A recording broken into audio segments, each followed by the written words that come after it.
Avengers Doomsday rumor has been floating around that there will be multiple Doctor Doom variants featured in the film. Maybe it's a Council of Doom situation, but no matter how they show up, these are the variants that we want to see. 10. Tony Stark Doom. On Earth 11029, Doom became roommates with Tony Stark instead of Reed Richards. Because of jealousy and other factors, Victor decided to swap minds with Stark, resulting in Tony's usual discoveries and inventions like the arc reactor being made by Doom Industries instead. The two men would eventually face off, and though True Tony came out victorious, they never actually did switch back to their bodies. It would be the funniest thing ever if Robert Downey Jr. was actually just playing the Tony Stark Doom variant, and that's it. All the fuss, all the theories, only for him to actually just be playing the Tony Stark variant and not the actual MCU Doctor Doom. Although, this would make the most sense, all things considered. 9. Sorcerer Supreme Doom. What could go wrong, or simply what if? When Earth's 938's Doom failed to rescue his mother's soul, he turned to the mystic arts and the Ancient One for help. He became incredibly powerful and eventually the Sorcerer Supreme. But if you are wondering where does Stephen Strange fit in, he is still a vital player in this story. When Strange showed up to heal his hands, Doom instead just took them right off and replaced them with advanced robotic hands. And then at the end of Doom's life, he modified Strange's mind and personality to make him a perfect copy of Doctor Doom so that he could stay as the Sorcerer Supreme in Strange's body. Intense, but it would be fun to see him on screen. 8. The Earth 187319 Doctor Doom that led the Four Fantastics, cured all disease, and solved world hunger. He sounds like a really good guy, only he wasn't, because at his core he is still Victor Von Doom. He only became a leader because of good actions, not because he was a good person. He was still a world-conquering tyrant with his sights set on becoming king of the universe. In the end, he was stopped when Reed Richards destroyed the reality to stop Doom's relentless ambition. 7. Camelot era Doom. Earth 97597. Nathaniel Richards and Doctor Doom end up stuck in Camelot. Doom tries to conquer everything because, of course he does, but it doesn't work, and he ends up deceased in the past. I just think it would be visually fun to have this Doom in Doomsday because his armor was reimagined with medieval details. The Council of Dooms can't just be a bunch of guys in suits that look exactly the same, so that would be boring. Camelot Doom would add a little bit of spice. 6. Doctor Doomsday. The mashup of Marvel's Doctor Doom and DC's Doomsday. Genius intellect combined with unlimited strength and immortality. I would love to see how the Avengers deal with that one. This is a variant from the DC Marvel mashup amalgam universe / Earth, which means it's definitely not happening. There's no way that DC is just going to give up the rights to this character right now. They have their own rights issues to deal with, but how fun would it have been? 5. Wolverine Skeleton Doom. Earth 691. I don't know, I just think it'd be cool. This version of Doom survived a war with the Martian Masters and at some point transferred his brain into Wolverine's adamantium skeleton. His armor became the skeleton with added machinery. I don't think there's any organic matter in there except for maybe the brain. Because of his new body, Doom is not aging and is also very hard to injure. 4. Dinosaur Doom. Earth TRN 1101. The universe where dinosaurs didn't go extinct and evolved into beings capable of creating a society about as advanced as our own. 616 and this Earth were going to converge, and the Dooms first encouraged that, but then realized that there could only be one to rule, so they fought each other instead, and the T-Rex Doom lost. I feel like that should have gone different, but then again, what do I know? Now, this would feel a little ridiculous in Avengers Doomsday, but at the core of it all, the entirety of superhero movies are a little goofy, and this Dino Doom at least looks really cool. 3. Kind Doom. An actual, pure of heart Victor Von Doom seems impossible,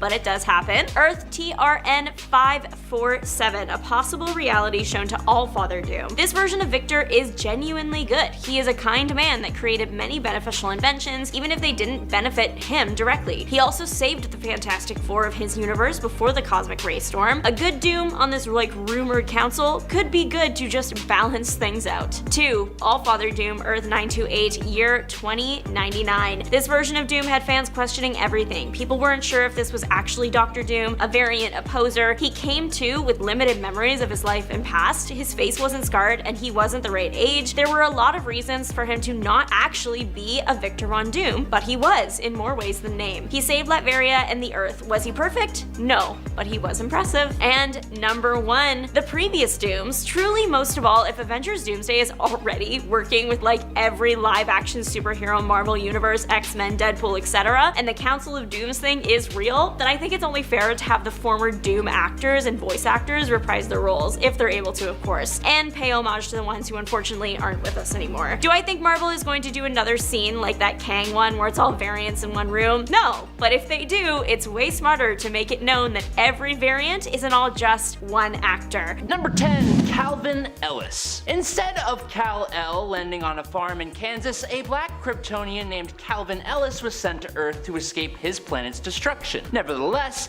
he didn't grow up trying to fit into society, as he instead became very ambitious. What do I mean by that? Well, Calvin Ellis worked hard enough to eventually become the President of the United States, giving him a position that allowed him to better protect his world both politically and physically. He still carried his role as Superman and even became a multiversal hero when he teamed up with the other versions of the character during the Infinite Frontier era. Calvin Ellis gained political power as well as his own incredible Kryptonian abilities, not to mention that he reprogrammed the alien intelligence Brainiac to help him in his duties. He's also a talented boxer. So there's that as well. Number 9. Eradicator Lois. For this point, we are going to go back in time to the infamous death of Superman. When Superman fell in the fight between himself and Doomsday, it didn't hit anyone as hard as it hit Lois Lane. In the dark multiverse, however, something curious happened. After some time passed and Lois saw the effects of a Superman-less world, she eventually traveled to the Fortress of Solitude to return Superman's cape. What she didn't expect to happen was for the Kryptonian Eradicator to show up. This defender of Krypton is the reason that Superman does eventually come back, placing Clark in the Kryptonian life matrix that was supposed to revive Superman. In this story though, it takes longer than expected. Assuming that the revival was a failure, the Eradicator instead places the powers of Superman into the body of Lois Lane. Unfortunately, this is the dark multiverse though, and so this newly superpowered Lois Lane throws almost all caution to the wayside and uses her powers recklessly, saving the day, but with no regard for collateral damage or repercussions. She ends wars, feeds the hungry, destroys the military-industrial complex, all that good stuff, but she also wipes out countless lives, including Batman's, Lex Luthor's, and she's even responsible for the fall of Superman again when he finally does return. The whole story is tragic, but it's also really cool. And to maybe check out part 1 to make sure I didn't miss any of your favorite alternate DC Universe superheroes. Number 8. Batman Who Laughs. While the Batman Who Laughs was Bruce Wayne from Earth -22 of the Dark Multiverse, he basically becomes the most powerful alternate version of the Joker and Batman ever. Everything about this Batman remained relatively the same until the day the Joker found out he was going to pass away, and so he decided to take everyone with him. Joker took down a large number of Batman's rogues gallery, including Catwoman. He caused the passing of Commissioner Gordon, and he paralyzed Batman, forcing the Dark Knight to watch as the Joker took the lives of countless innocent people. Once Batman regained his movement though, he lost it and put the Joker to rest. Now, as his one last sick joke, a toxin in the Joker's heart escaped his body, infecting Batman and turning him into the most terrifying Joker-Batman hybrid you have ever seen. With all the intelligence and physical ability of Batman mixed with the insanity and psychosis of the Joker, the Batman Who Laughs is off the chain. He has a book on how to destroy the multiverse, as well as a real-world comic book that lays out the structure of the universe. He has a pack of metal cards that can warp reality, he has a pack of feral Jokerized Robins, and he can corrupt people to his side with his Joker toxin, like Shazam as an example. He wiped out all the heroes of his universe and several others and put together a squad of evil Batmen who he used to become one of the biggest threats in the multiverse, almost bringing the end of everything. He's not better, but he's cool.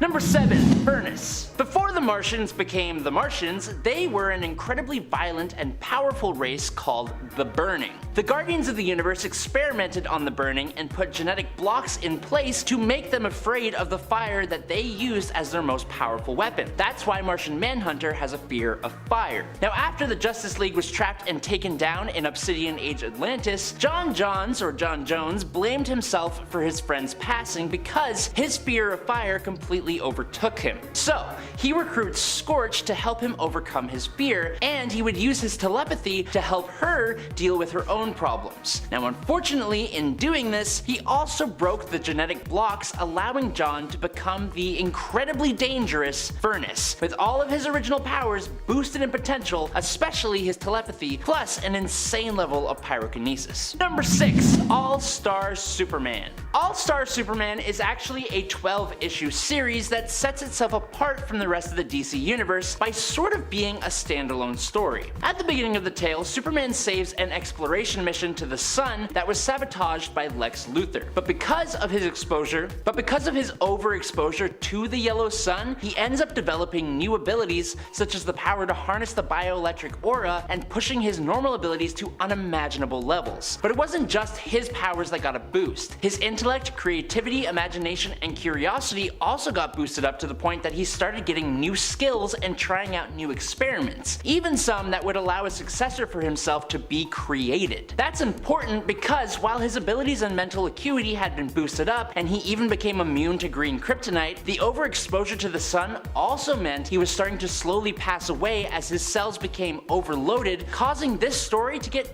really damn emotional. Number 5. Vampire Batman. In the Elseworlds Batman and Dracula trilogy, Batman goes up against vampires who have turned Gotham into their home, and then eventually he goes up against Dracula himself. In the first novel, Red Rain, the hero wipes out the vampires and Dracula, although he is transformed into a vampire himself, which means we get to see Batman take on crime using the powers of a vampire in the very next novel, Bloodstorm. He does his bestest to resist the darker aspects of being a vampire, but that all goes kaput when Batman lashes out and drains the Joker after the Joker de-lifed Catwoman. Now, Batman has Alfred and Gordon stake him, putting Batman into a catatonic state. A state that he was then revived from in the third book, Crimson Mist, when criminals took over Gotham in his absence. But he is almost completely animalistic now thanks to the isolation. A bloodthirsty vampire Batman quickly wipes out most of his enemies in a very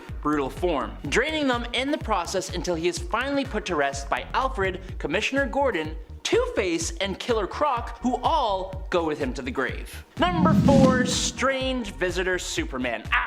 Another Superman. I know, but okay, before we start, technically, this Superman is not canon, but he is truly one of the more powerful versions of the character ever. In the story, Superman outlives everything in the universe, living for literally billions and billions and billions of years. He lives so long and gets so powerful that he gains new abilities like being able to split into thousands of copies that allow the hero to do what he does best throughout the universe at the same time. He outlives all the gods, cosmic entities, mortals, angels, demons, and everything. He watches countless civilizations rise and fall and learns an insane amount of skills like telepathy, which I didn't even know was a skill. He absorbs ridiculous amounts of energy, learns magic and strange sciences through all his copies, and then he reabsorbs them at the end of everything. He can fly faster than the entropic waves of the end of the universe and can manipulate the fabric of reality through sheer strength. Number 3. Nightwing: The New Order.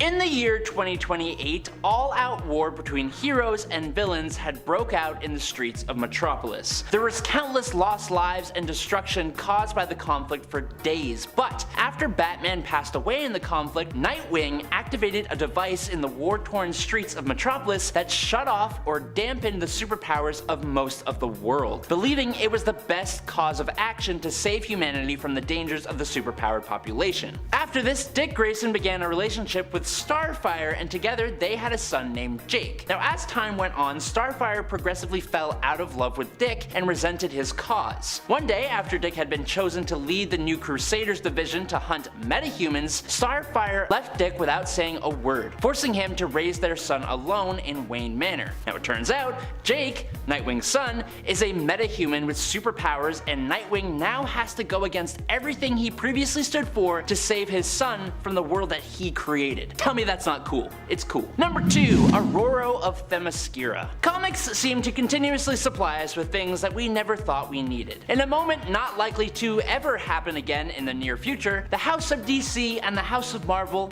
were friends. They could talk, they could play nice, and to prove that, one of the most beloved moments came in the mid-1990s when these two companies joined forces for a crossover. This took place in the amalgamated world of Earth 9602. On this Earth, it was not Diana Prince who became Wonder Woman. Instead, a meta-mutant child by the name of Aurora was rescued and raised as a princess by the Amazons by Queen Hippolyta, alongside Diana Prince. The two fought alongside each other as they grew up, but when the time came to choose who would be Wonder Woman, Aurora's natural ability to control and harness the forces of weather, plus her Amazonian training, allowed her to secure the victory. She went off to become one hell of a hero when she finally left the island to enter man's world. It's an interesting take on the character, and you should definitely check it out. And finally, in at number 1, Batman of Earth 32. Unexpected is probably how I would describe the Batman from Earth 32. Now, the original Batman of this universe was Bruce Wayne, who also became a Green Lantern, and then flew off into space. When he left the Earth to serve in the Green Lantern Corps, it left the role of Batman open,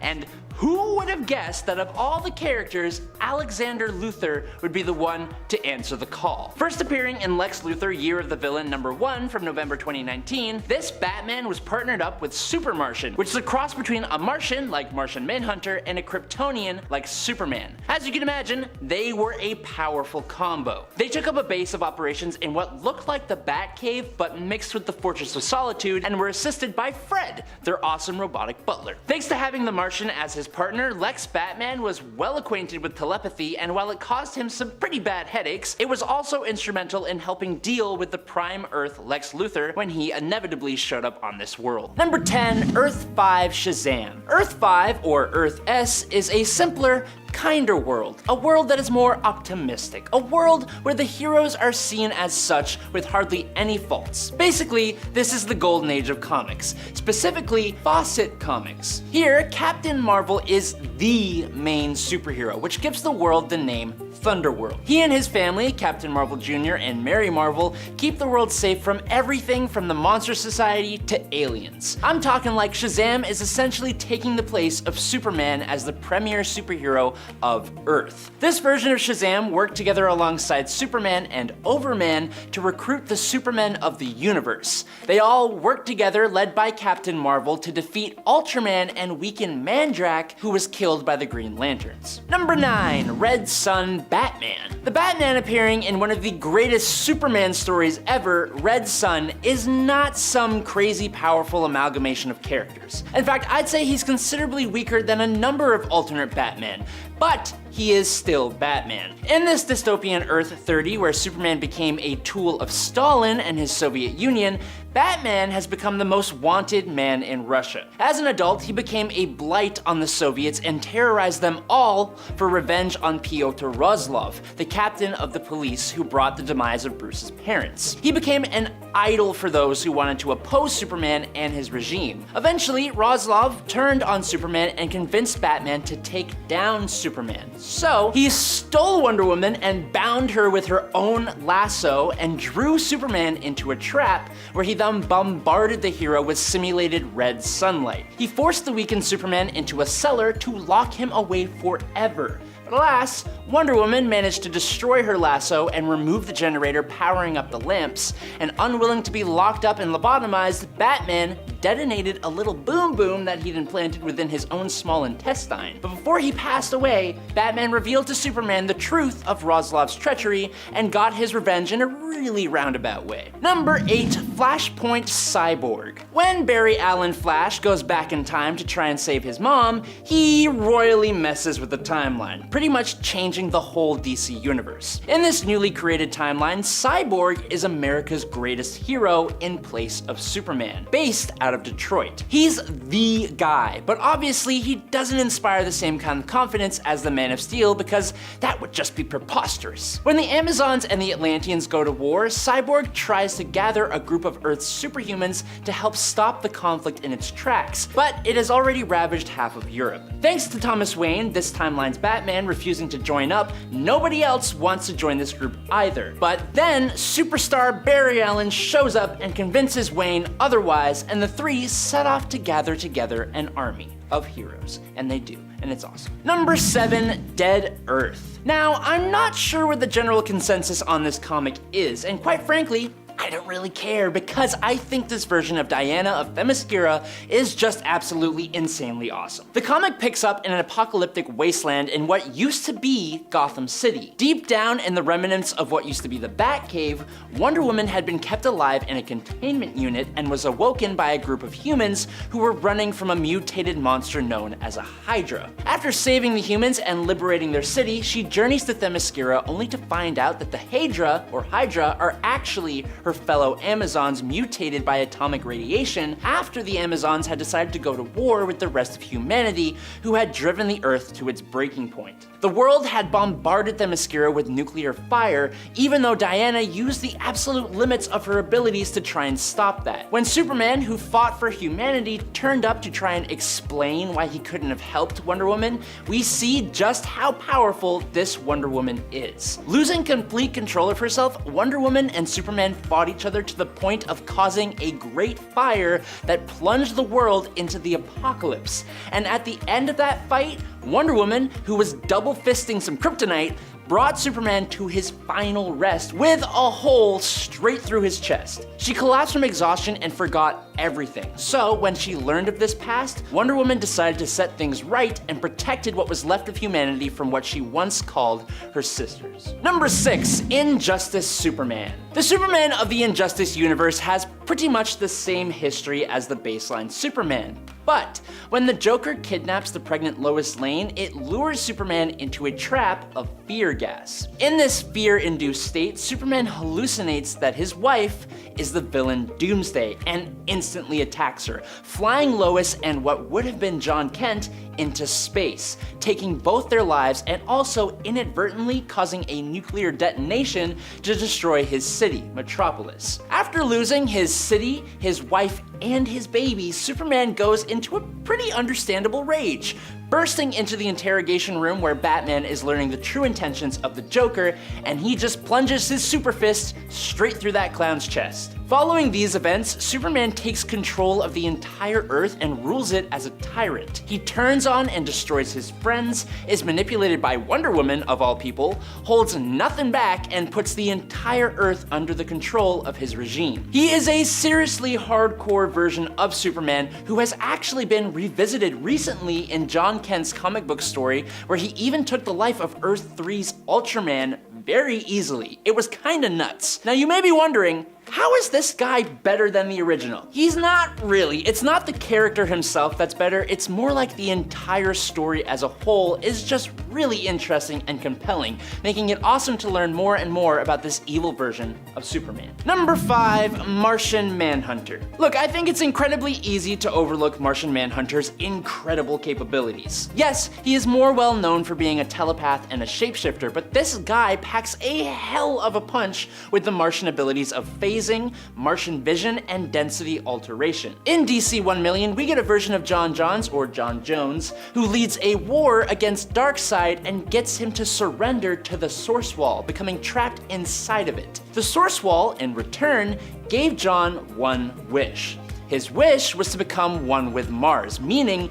John became a living planet while maintaining his multiversal telepathy and his genius level intelligence. Now we don't get to see much of this version of John, but we can guess a lot of things about this version. Firstly, his weakness to fire is probably non-existent, because I mean, people gotta make fire on a planet, I guess. We can also probably assume John keeps his other Martians' abilities to a degree, and there's also the possibility that the passage of time has increased those natural abilities considering he's defeated Darkseid. We can also assume that he would now also have the powers that usually come with being a living planet, like weather manipulation and control of the elements, and he can control the sands of Mars to an incredible degree, so there's that too. Number 4, Last Night on Earth, Joker. In Batman Last Night on Earth by Scott Snyder and Greg Capullo, Batman, or rather a clone of Batman created by Batman's own resurrection machine, goes out into a post-apocalyptic world completely rocked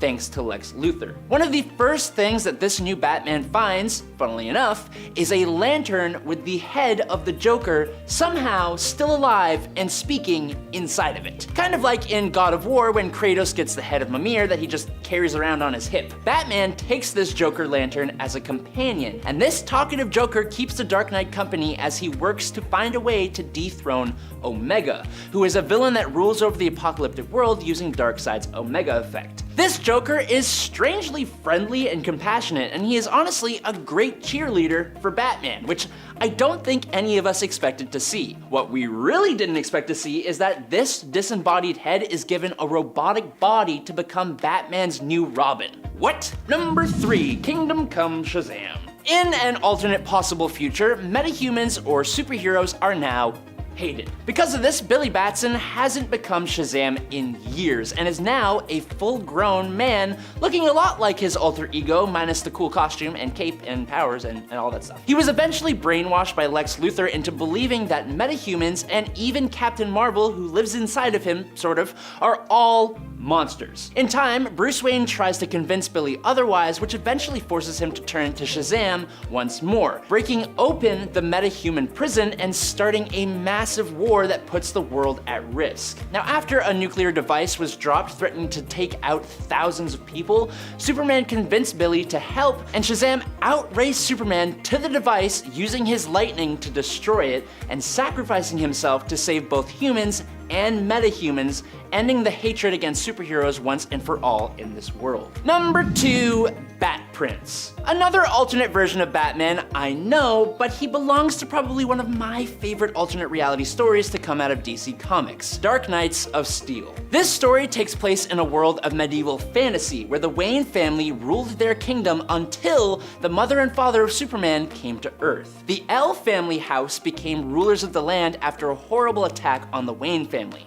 Now, as the surviving son of the Waynes, Bruce serves as both a knight and an adopted son to the L family, with his network of Robins and his super brilliant mind. But as the world is at each other's throats, this Bat Prince learns about the actions that led to his birth and the powers he now possesses as a half-Kryptonian Dark Knight. Dark Knights of Steel that came out last year in 2022 just has so many interesting and fresh takes on classic DC characters. It's fresh and fun and flirty, and I got a variant cover of the first issue and it looks so sweet, and maybe one day I'll get to show you guys. Definitely read Dark Knights of Steel. And finally, into number 1, it's Green Lantern Earth 1. This Green Lantern focused story is one that I actually really like. It brushes over a lot of things very easily, but it made me care about the Green Lanterns, and that's something I didn't think was ever gonna happen. Sorry. It almost feels like a dark sci-fi take on Hal Jordan and the Green Lanterns. Essentially, in this story, Hal Jordan is on the moon with a crew of workers who mine for metal when he comes across a crashed alien ship containing the Green Lantern ring, a Green Lantern battery, the corpse of Abin Sur, and a robot called a Manhunter. Hal claimed the ring, just taking it off of the alien corpse, and use it to fight the Manhunter that sprung on him. What had happened is that the Manhunter robots were created by the Guardians of the Universe to take out the Green Lanterns as the Lanterns had grown uncontrollable, and they were pretty successful, but also grew out of control, putting the galaxy in peril and leaving the Green Lantern core broken and spread extremely thin. Hal meets up with an equally inexperienced Kilowag, and they go across the universe trying to rally together any Green Lanterns they can. It all feels like, the best way I saw it described was as if Christopher Nolan and Ridley Scott teamed up and made a Green Lantern story. It does feel like that, and it's just such a cool and fresh take. Welcome back, nerds. Today we are looking at your favorite superheroes in a whole new light. 10. Garden Spider. She is a Spider-Man variant and so cute I could cry. Garden Spider was part of a fan movement made canon. Spider-Man Into the Spider-Verse fans started creating their own Spider-Sonas. Marvel loved it and contacted some fans to showcase their Spider-Sonas in Spider-Verse Volume 3. Petunia Parker was one of them. Petunia was shrunk to bug size and now spends her day living in her watering can and caring for her old garden. She must have some sort of extra plant-based powers because her flowers are doing really well for being cared for by like a tiny little fairy. Though she is little, she packs a serious punch and can take down villains nearly 10 times her size. 9. Wolverina, or Logana. In her words, what I do might not be pretty, but I do it the prettiest. She was part of Marvel's What The series and joined the Marvel universe when Wolverine needed a day off, so it's pretty clear you're not meant to take her too seriously. 8. Superwoman. Woman of Earth 11. This gender-swapped version of Clark Kent has a very similar history, falling in love with Lois Lane, visiting her Fortress of Tranquility, and working with her teammates on the Justice Guild. Fans were introduced to the variant when she was taken by the prophecies to steal her powers, ultimately freed by the Justice Incarnate. 7th, Samantha Wilson, the Captain America of Earth 65. In her world, she became the first African-American female pilot to receive a commission as a pilot in the US Civil Air Patrol. She continued to make history after going through the super soldier serum process. However, her story deviated from what fans are used to when she was trapped outside of her universe after an interdimensional gateway was destroyed. So instead of being trapped in ice for 75 years, she was forced to wander through various realities until she could find her way back. After getting her feet back in her own universe, she got right back to fighting the good fight despite the crushing guilt and confusion of her new world. 6. The Drowned, a Batman variant from the dark gender-swapped Earth 11. Bryce Wayne went insane after her lover Sylvester Kyle passed in the hands of rogue metahumans. She single-handedly took down all metahumans on Earth in about 18 months, and then shortly after that went to war with Atlantis, modified her own body to breathe underwater to win that war, and win it she did. The entire Earth ended up underwater and presumably with no survivors literally anywhere. In the end, this bat joined the Batman Who Laughs and took on the new name, The Drowned. 5. Starbolt. Summer Scott is Earth 80827's Cyclops. She was recruited to Force X by Emma Frost and has all the same abilities as her 616 counterpart. Her universe is pretty different though. Gambit is the son of Sue Storm and Namor. Emma Frost is more of a Professor X character, and Rogue comes from wealth and privilege. It's an interesting take on the famous team. 4. Natasha Stark, the Iron Woman of Earth 3490. This world never experienced the heartaches of Marvel's Civil War because instead of fighting Captain America, the pair simply fell in love instead, left them to bicker over their wedding arrangements instead of the fate of superheroes worldwide. 3. Sylvie of the MCU's Loki. Just thought I'd shake it up and head to the big screen. Sylvie shook the Marvel fandom when it was revealed that she was a female variant of everyone's favorite anti-hero, Loki. She is also part of the funniest MCU plot possible. The only person that Loki has ever, in MCU canon, fallen in love with is technically himself. Despite her mysterious ways, Sylvie quickly won over audiences and had people rooting for her despite some of her less savory actions. 2. Lady Deadpool. Of course she's on the list. She might just be the most famous female variant out there. Wanda Wilson debuted in the comics in 2010 and the movies just last year. Her creator revealed that she was slightly based on Blake Lively in Gossip Girl, which is so full circle considering that Blake Lively played the anti-hero in Deadpool and Wolverine, partly thanks to her husband starring as the lead, of course. 1. Spinner. Another Spider-Man variant, I know, but his variants are so cool, I had to close out with this one. Spinner was also part of the Spider-Sona movement. Cassandra Kelly was blessed with her spider powers, clairvoyance, and light-weaving abilities by the goddess Athena, which is about as cool as a person can get. Alternate realities give comic book writers the ability to do anything they want with their characters, including gender swapping, and it's always an interesting time when it happens. Take Captain Carter, for example. If you've seen the Marvel Studios What If show or the Multiverse of Madness movie, you know alternate versions of Peggy Carter get the super soldier serum in place of Steve Rogers. Fans love this idea, even if it's strange for a British agent to become Captain America. There are a few different versions of Captain Carter to choose from, but they all generally share the same abilities. There was a version of the character appearing in Exiles #3 in 2018 who had a great costume. The one in the Disney Plus show joined the Guardians of the Multiverse, so she was clearly an exceptional version of the character. She has shown up in the cinematic universe sporting a jetpack and was able to give the Scarlet Witch a surprising run for her money, while other more powerful characters were felled pretty much instantly. She can be a bit more hot-headed than her Steve Rogers counterpart, but she has the power of fan love, and if you know anything about what that power can do, you know that Peggy Carter as Captain America is powerful. Also, definitely check out her series if you get the chance. That takes place on Earth 76. But from one alternate Captain America to another, on Earth 15061, Danielle Cage, the daughter of both Luke Cage and Jessica Jones, would eventually become the Captain America of her time. But this girl has much more going for her than Peggy does. Even though we all love you, Peggy, I'm sorry. Because let's be honest and think about this for a second. Thanks to her parentage, Danielle Cage has the subsonic flight and superhuman longevity of her mother, with the bulletproof skin of her father, plus the superhuman strength, durability, stamina, speed, and healing factor of both of them. Yeah, Danielle Cage doesn't just use the shield of Captain America, she is the shield, as she likes to say. She is an awesome Captain America. She arguably does not even need her shield, which is a controllable drone replica of the original one. Unfortunately, we don't really get to see much of this version of Danielle Cage, but we know Danielle is a force to be reckoned with, and as such, she is a Captain America who deserves to be on this list. Moving on though, Spider-Gwen, or Ghost Spider, is the Gwen Stacy from the alternate reality of Earth 65. In this reality, it is Gwen Stacy, not Peter Parker, who gets bitten by a genetically engineered super spider. This bite granted her superhuman strength, speed, toughened flesh, and pretty much all the spider-based powers that the regular Spider-Man would possess. But after she is depowered by Cindy Moon, Ghost Spider bonded with the Venom symbiote, becoming Gwenom, which after she learned how to control it gave her all the regular symbiote powers, plus obviously some even more awesome Venom powers. She is another fan favorite alternate spider hero, and as such has featured in tons of stories. But if you're looking for something to read where Ghost Spider is featured, I suggest Edge of Spider-Verse, where she first appeared, and her own self-titled comic series Spider-Gwen Volume 1 from 2015. Next up is Wanda Wilson. Wanda Wilson is the Deadpool of Earth 3010, but since she is one of a very few female Deadpools, she naturally is titled Ladypool. Now Ladypool joined the side of a group of rebels fighting against loyalists in the United States in her own universe, that were led by Ladypool's nemesis, General America. Now according to Wanda, the fight started when fascists in the federal government started to impose their will on the people.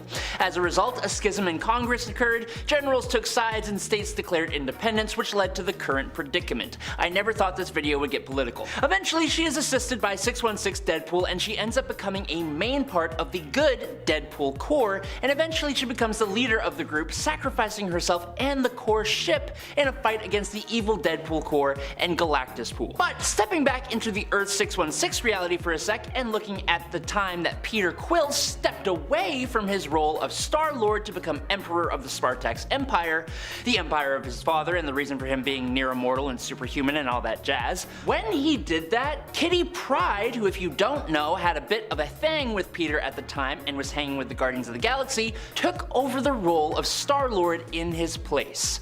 Her mutant powers and her insane level of capability obviously put her a cut above a half Spartax, and instantly made her one of the most powerful versions of Star-Lord ever. That's not to mention her intelligence and skill as an engineer, plus her mutant buddies also helped her to become uniquely gifted. Kitty Pryde is a pretty powerful mutant in Marvel Comics, but while with the Guardians of the Galaxy, she even became cosmically powerful thanks to the Black Vortex. Kitty Pryde is an awesome character who has honestly become scary capable with the Fall of X storyline. I really hope we get to see her in the MCU soon, and who knows, maybe they will touch on this little relationship too, maybe, I don't know. Now thankfully, Jane Foster as Thor has happened in the true 616 continuity, and it was really awesome. But for this point, we're gonna talk about What If number 10, and it's quite a bit different. In this timeline, it is Jane Foster who picks up the Hammer of Mjolnir for the first time, not Donald Blake. In this story, Jane accompanies Dr. Blake on his trip to Norway,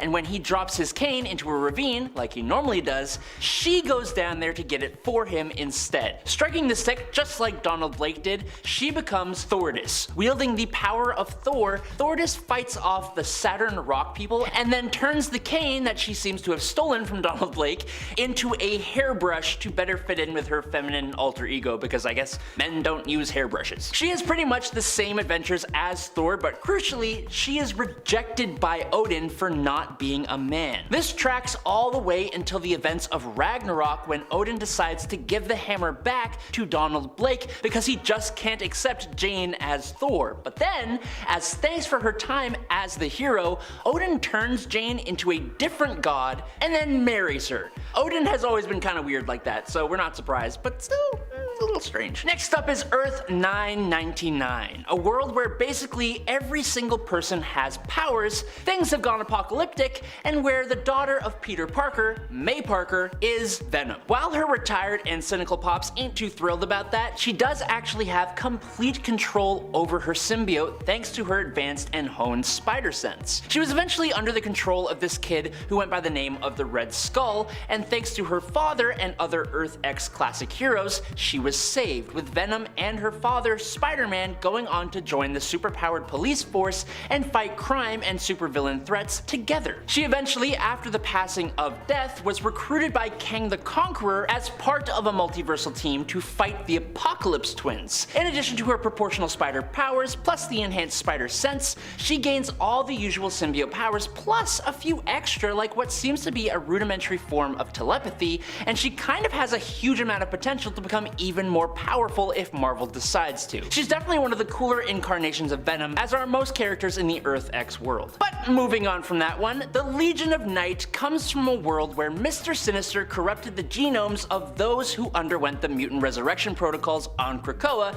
in the new Krakoan age. Because of that, Sinister's control over humanity and mutantdom became pretty much supreme. Now, one of his experiments was combining the genetics of different mutants to create powerful chimeras to serve him, and it made for some pretty crazy awesome comic book moments. A particularly special project was turning the genes of Nightcrawler into a band of teleporting assassins. But this Legion of Night, while having leadership in the form of Sinister's female clone, Mother Righteous, also had field leaders. But one of them was Mr. Sinister's favorite Nightcrawler chimera, Wagnerine. Mixing the DNA of both Nightcrawler and Wolverine, Wagnerine was funnily enough more of a mix of Laura Kinney, X-23, and Nightcrawler, and she made for an excellent assassin and leader for Mother Righteous once she had been freed from the control of Mr. Sinister. Wagnerine ended up beating the odds and procreating with the Cyclops Nightcrawler, aka Summer Knight, to create a golden mutant teleporter who seemingly teleported to a random location immediately after her birth, causing Summer Knight to lose control of himself and fall victim to the influence of Sinister once again. Eventually, it was revealed that Mother Righteous had actually taken the child, and when that was revealed to Wagnerine, she defected. Now, fast forward 900 years later, and she was finally able to bring down Mother Righteous and go on to try and live a happy life with her baby. Moving on, in the alternate Earth M reality, the Silver Surfer finds Earth for Galactus to consume like he normally does, but he quickly decides to protect the planet from his master once he sees how many people live here, and he attacks Galactus instead. In return, Galactus quickly overpowers him, grows frustrated in the Surfer's resistance to him, and banishes him to Earth. Galactus decides that he wants to convince the Silver Surfer to return to him, so he is convinced to create a female being named Ardina from his technological matrix with the DNA of Surfer's old flame, Shalabal. Her role was to attract the Surfer and convince him that the people of Earth are not worth saving. However, they both fall in love with each other, and Ardina vows to be by the Surfer's side in his fight against Galactus. Seeing that his plan has failed, Galactus reabsorbs her back into the Galactus Matrix and erases her from existence, instead offering to spare Earth if the Surfer decides to come back to be his herald. Now, in the main 616 continuity, Ardina was created as basically a clone of Surfer himself, using a ritually prepared dagger to do so. In both cases though, Ardina has access to the exact same energies as the Silver Surfer. She could use the power cosmic, and even though she was technically a newborn, she had the potential to be just as powerful as the Surfer himself. And last up today, it's Shuri the Black Panther. The sister of King T'Challa of Wakanda, Shuri has for a long time wanted to be the first female Black Panther. After her brother helped train her to be able to do just that, and following her brother becoming incapacitated thanks to the inheritor Morlun, she got that wish. And the best part is that it happened in the main 616 continuity. Shuri became Queen of Wakanda and the next Black Panther, and her brother even refused to fully take the title back at first upon his recovery. During her rule as Black Panther, she would constantly come into conflict with splinter groups of Wakandans and with Namor and his Kingdom of Atlantis, but it turns out that almost everything was influenced by Dr. Doom, because of course it was. Eventually, her brother would come back to help her out against Doom and take over again as king, giving Shuri the opportunity to train under other heroes like Wolverine, Spider-Man, Black Widow, and Khazar. After the Phoenix Five showed up, she helped heroes come to Wakanda for safety before it was attacked by the Phoenix-powered Namor, and then a bit later during the incursions, her and her brother would launch attacks on Atlantis, all while T'Challa and Namor were working together in the Illuminati. A fact that would lead her to oust her brother to take the throne and Black Panther title yet again. But that then the multiverse went completely belly up and all that didn't matter anymore. Number 10, intelligent design god Hulk. What if Planet Hulk? Most comic book readers, and especially fans of Marvel and the Hulk specifically, know of the storyline where the Illuminati banished the Hulk from Earth to send him to another planet. He ended up crash landing on Sakaar and becoming a gladiator turned liberator turned ruler of the planet until his ship self-destructed, taking out his family and bringing him back to Earth with a vengeance that no guilty person was safe from. What if Planet Hulk ends up asking the question, what if the Illuminati's banishment had hit its original target? In this story, Hulk lands on an incredibly peaceful and serene planet instead of Sakaar. And sure, he goes a bit ragey at first, but he eventually realizes the planet is inhabited by a race of peaceful creatures. Over long periods of time, the Hulk helps this race to evolve and become a thriving civilization. They end up viewing the Hulk as their god, and he basically acts as one that leads them to wealth and prosperity. It's one of the few Hulk stories that doesn't end in tears, and I'm more than happy to talk about it for that reason alone. Number 9, Dark Claw. So,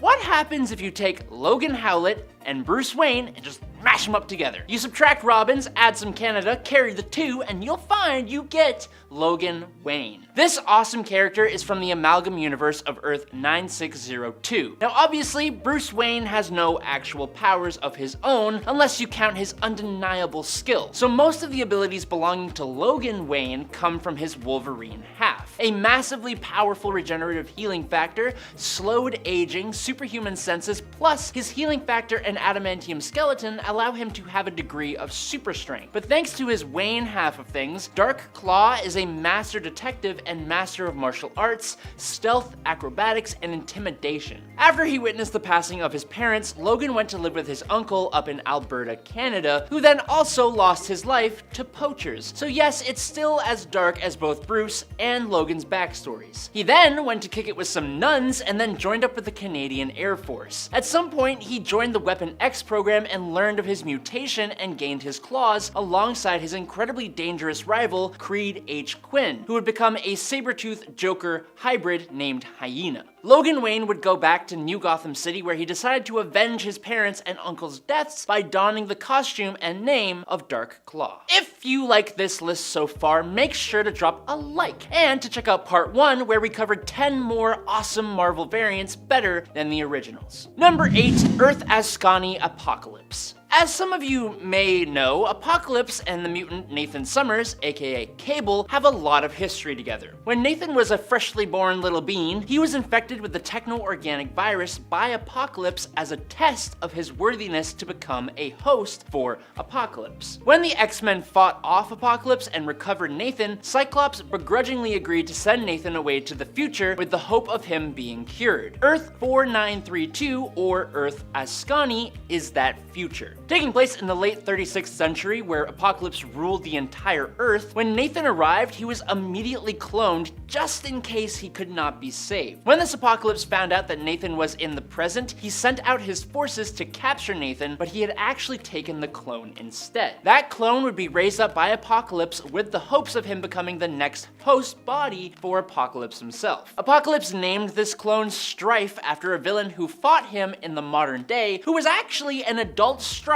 which really confuses things, doesn't it? Since his current body had grown old and feeble, Apocalypse raised Strife to be extremely powerful as he planned to transfer his consciousness and power into Strife's body. Now, the real Nathan, who was being raised to be Cable by Jean Grey and Cyclops in this future world, ended up disrupting Apocalypse's plan, with the teenage Cable defeating this old and decrepit Apocalypse in combat. Number 7, Netflix Punisher. We have had 3 movies of debatable quality that have brought Frank Castle, the Punisher, to the screen. And while Ray Stevenson, rest in peace, and Thomas Jane, and I guess Dolph Lundgren did decent jobs as Frank Castle, when Jon Bernthal showed up as the Punisher in the 2nd season of Netflix's acclaimed Daredevil show, he did it better than anyone before him. Or at least for me, he did. It was the most believable version of the Punisher I had ever seen. Bernthal brought fury and intensity at all times, almost to the point of seeming positively insane, especially when compared with the morals of Matt Murdock, Daredevil. His character was also incredibly capable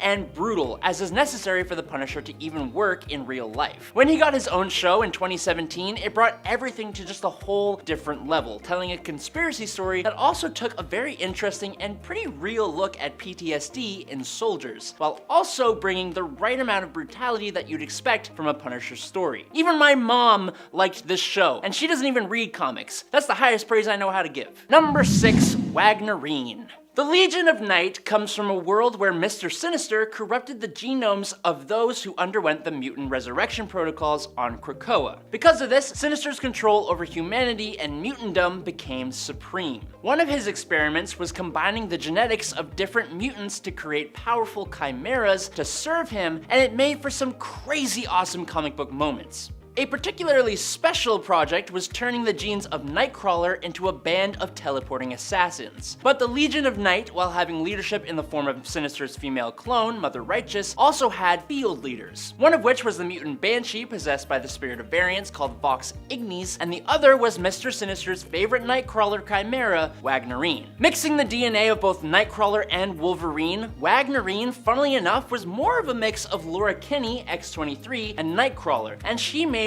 for an excellent assassin and leader for Mother Righteous once she had been freed from the control of Mr. Sinister. Wagnerine ended up beating the odds and procreated with the Cyclops Nightcrawler, aka Summer Night, to create a golden mutant teleporter who seemingly teleported to a random location immediately after her birth, causing Summer Night to lose control of himself and fall victim to the influence of Sinister once again. Eventually, it was revealed that Mother Righteous had actually taken the child, and when that was revealed to Wagnerine, she defected. Now 900 years later, she was finally able to bring down Mother Righteous and go on to try and live a life with her golden little baby. Number 5, Ultimate Spider-Man. The Ultimate Spider-Man comic run is considered by a lot of people to be one of the absolute best Spider-Man runs ever. Being one of the best things to come from writer Brian Michael Bendis, Ultimate Spider-Man revamped the origin of the Spider-Man character for modern audiences in the 2000s, but also made Peter Parker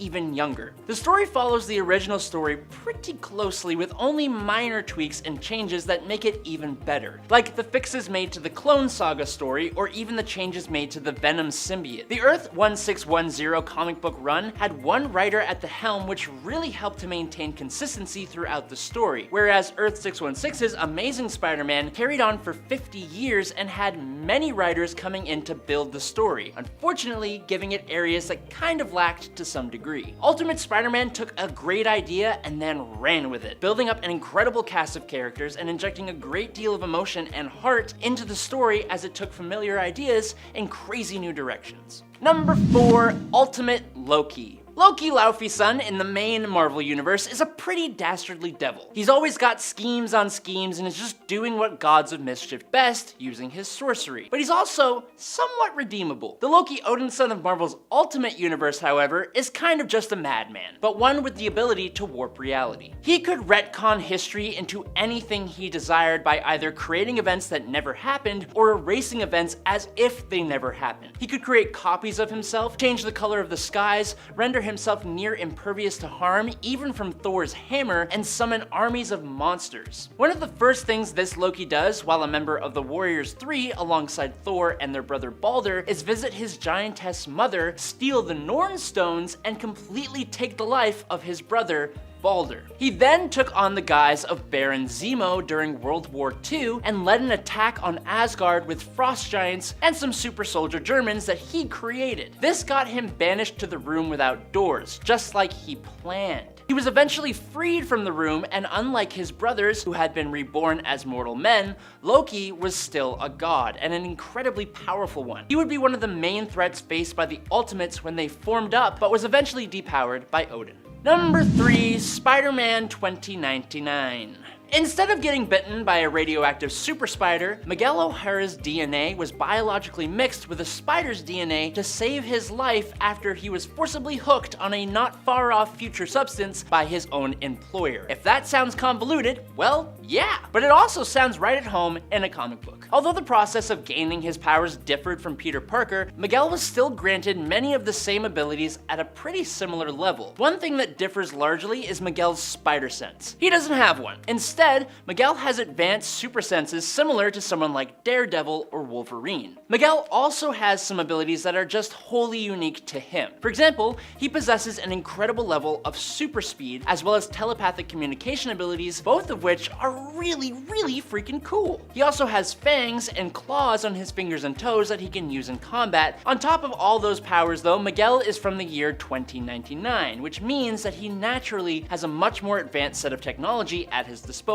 But it's not just his powers that make him better. The Spider-Man 2099 story is awesome, but you'll have to do the reading to figure that out for yourself. Number 2, Tony Stark, Sorcerer Supreme. In all new X-Men Annual Number 1 from 2014, Marvel gave us a version of Tony Stark Iron Man from the temporary reality number of 591. Tony in this reality successfully brought together the Avengers to permanently end the threat of Thanos on the universe. Because of the Avengers accomplishing that insane feat of strength and saving the entire universe from the threat of Thanos, alien races of said universe rewarded the Earth and its heroes with advanced alien technology, allowing the Earth to become a utopia. Tony himself would start to lean more into his mystical side with all the extra time he had after saving the universe, eventually becoming the Sorcerer Supreme and being able to solve further conflicts without needing to do any kind of real fighting. Last I heard, this Tony was living youthfully comfortable at 126 years old. This isn't the only Tony to become the Sorcerer Supreme, but he is certainly one of the most accomplished. Number 1, Earth X Venom.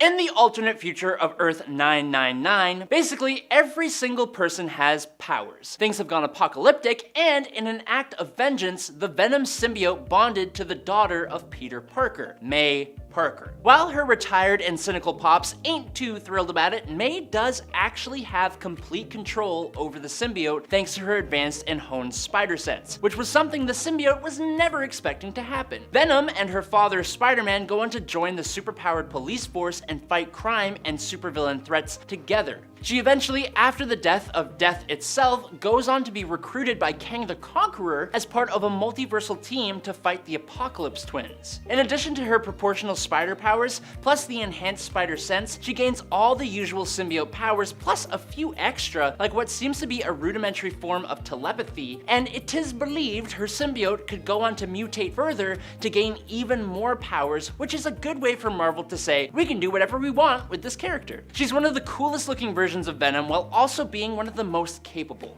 Coming in at number 10 is the Maker. Despite his heroics in the 616 universe, we got to witness a spectacular fall from grace for the Reed Richards of the Ultimate Comics universe, otherwise known as Earth 1610. The Magneto of this universe unleashed the Ultimatum Wave, which caused a tidal wave that took out thousands of people. That event, combined with the stress of the Fantastic Four breaking up and Sue Storm rejecting his marriage proposal, caused Reed Richards to completely snap and blow up his childhood home. He went on to use aliens under his control to attack the heroes and was eventually defeated and disfigured by the Human Torch and flung into the negative zone. Reed somehow returned to Earth and took on the identity of the Maker and set out on a twisted quest to make the world his idea of perfect. He destroyed all the Asgardians in an attempt to understand Thor's power and launched an attack on Washington, D.C. The Maker then went on to do a lot of really twisted stuff, fighting the heroes of his own Earth as well as the heroes of Earth 616, proving that if not kept in check by a strong moral compass, Mr. Fantastic's amazing mind can be ultimately a source of terror.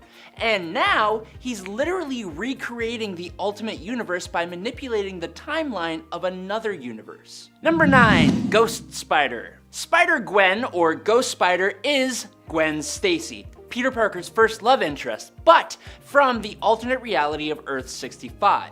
In this reality, Gwen Stacy is bitten by the spider, granting her powers and keeping Peter Parker as some nerd, but also her initial love interest. Gwen was granted superhuman strength, speed, toughened flesh, and pretty much all the spider-based powers that the regular Spider-Man would possess. Where she differs in a pretty big way is that after Gwen is depowered, she instead successfully bonds with the Venom symbiote. symbiote. Gwen learned to find a healthy balance with the symbiote. When she first bonded with Venom, thanks to a Matt Murdock version of Kingpin, she was rage-fueled and looking for revenge. But over time, she realized that she needed to control that and give Venom better qualities to enhance in order to find balance with the symbiote. In a way, Venom and Gwen became even greater heroes, helping each other out. Number 8. King Thor. It goes without saying that Thor, Odin's son, being a literal god, has an incredibly long lifespan. His father Odin is millions of years old, and Thor is meant to eventually exceed his dad as the new Allfather. In the alternate timeline of Earth 14412, he successfully does that. During the War of the Realms in this universe, Thor sacrificed his eye to obtain the knowledge to defeat Malekith the Accursed and was made Allfather of Asgard. Now at some point, Thor eventually left Asgard and joined Omnipotent City's Ministry of Interdeity Justice, meaning Thor became a cosmic god cop, preventing wars among various pantheons and arresting gods that broke their godly laws. After spending some time as a sentient planet, assisting Sorcerer Supreme Daemon Hellstrom, surviving in the frozen jungles of Jotunheim, falling in love with a frost giant, and having a few kids, Thor returned to Asgard and inherited the power of the Allfather from Odin, renaming it the Thor Force. It was after all those countless years that Thor's brother Loki instigated the annihilation of all life on Earth, just out of spite. But Thor still carried on, with the loss of his friends and comrades causing Thor to become a stern and cynical ruler, just like Odin was before him. Funnily enough, Wolverine also survived this long as well. I don't know how, but he did. Number 7. General James Howlett. Speaking of Wolverine, in the second volume of Extreme X-Men, joining a team of multi-dimensional mutants that hunt down evil Professor Xavier's across dimensions is a much different version of Wolverine. Hailing from the reality of Earth 12025, this version of our feral mutant is the Governor General of the Dominion of Canada and Viceroy of Her Majesty's expedition to Shangri-La. He is like a version of Wolverine who is also mixed with President Theodore Roosevelt. General James Howlett is an adventurer and hero alongside his partner and lover, the demigod Hercules, or Heracles, however you want to say it. These two shared a love that was built after years and years of working together, and their bond was so strong that Hercules gave James a super cool upgrade in the form of a skeleton made of adamantine, which is a godly golden metal even stronger than adamantium, making Wolverine completely indestructible and immune to telepathic attacks. Unfortunately though, due to the god on mortal nature of the relationship, the Greek gods banished the pair to Tartarus, where they basically just fight hordes and hordes of lost and damned souls for 4 years before escaping. Number 6. Doctor Strange Fate. Doctor Strange Fate is the only amalgam character from the DC Marvel Amalgam universe who understood the mashed up nature of said universe, and he also survived its destruction, meaning he survived the alienation of the 2 biggest comic book companies, which is impressive to say the least. With the combined might of 2 magical masters of the mystic arts, Marvel's Doctor Strange and DC's Doctor Fate, combined with a little extra Marvel's Professor X special sauce, Amalgam's Charles Xavier toes the line between hero and villain to protect his universe. After saving Nabu, the Ancient One, Xavier was trained in the mystic and martial arts. In addition to being the world's supreme sorcerer, Strange Fate was also the world's most powerful telepath, putting him at a crazy level of power, and he was even able to sneak into Strange's consciousness and convince Doctor Strange to recreate the Amalgam universe as a pocket dimension. Number 5. Old Man Logan. In the alternate universe where we are introduced to Old Man Logan and Old Man Hawkeye, everything is in shambles. It's an apocalyptic wasteland, and all because the villains, under the leadership of the Red Skull, had coordinated a massive attack on the world's superheroes, leaving only a very, very few alive. Logan himself was tricked into wiping out every single member of the X-Men, and while that is tragic, I do have to say it's incredibly impressive. Impressive or not though, it drove Logan mad with grief and he vowed to become a pacifist. He retired to a quiet farming family life, letting the world go to hell around him. But we need a story, so that cannot fly.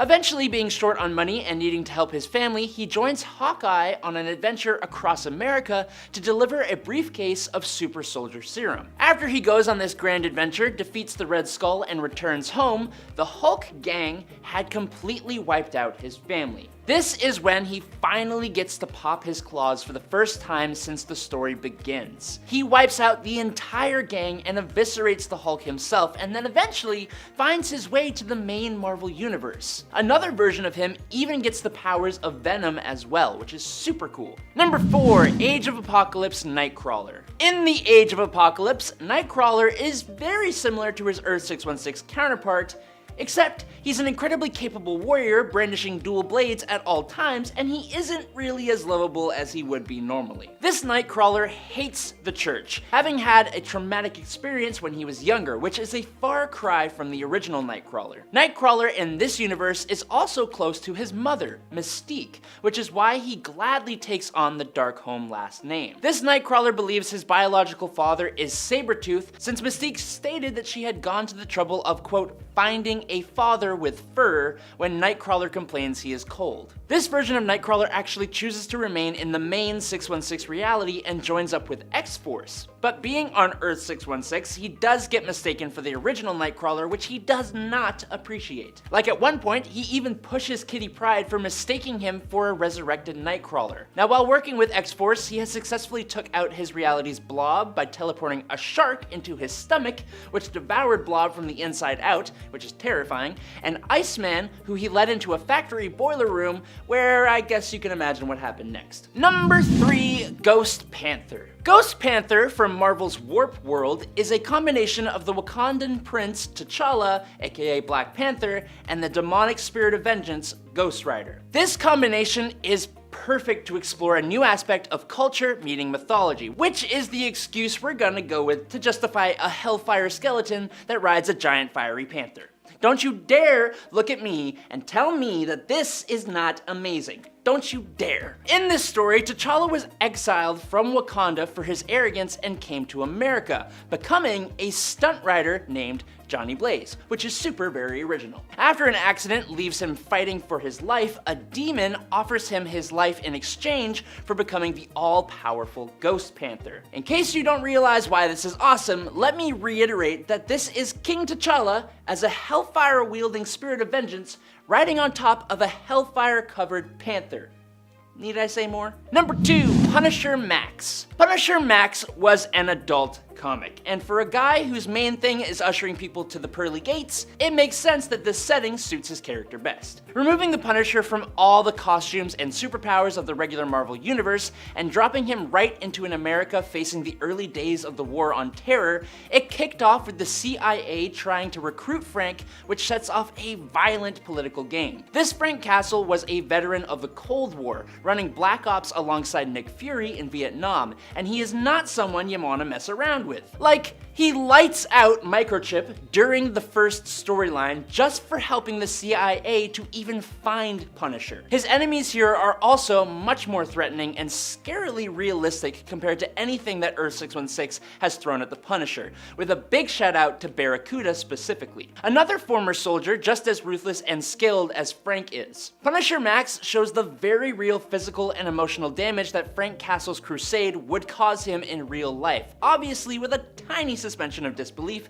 that comes with it being a comic book. If you choose to give it a read, just be warned, it is extremely graphic. Number 1, End of Time Doom. Earth 14412 is home to a variant of Dr. Doom who refers to himself as the Fist of Iron, the Starbrand Supreme, and the Master of Mystic Vengeance. This is End of Time Doom. In this reality, King Loki had destroyed all of humanity, with Doom being one of the few survivors. This gave Doom the opportunity to infuse himself with the powers of Iron Fist, Starbrand, the Sorcerer Supreme, and Ghost Rider, making him practically a god. King Thor and his 3 daughters, the Goddesses of Thunder, restored life to the Earth, and Doom showed up conveniently to conquer it. He completely owned the 3 daughters of Old King Thor, and he was only stopped when Old King Thor, who wielded the Thor Force, was also empowered by the Phoenix Force. It's such an epic version of Dr. Doom, of which there are honestly very many, but this one is my favorite.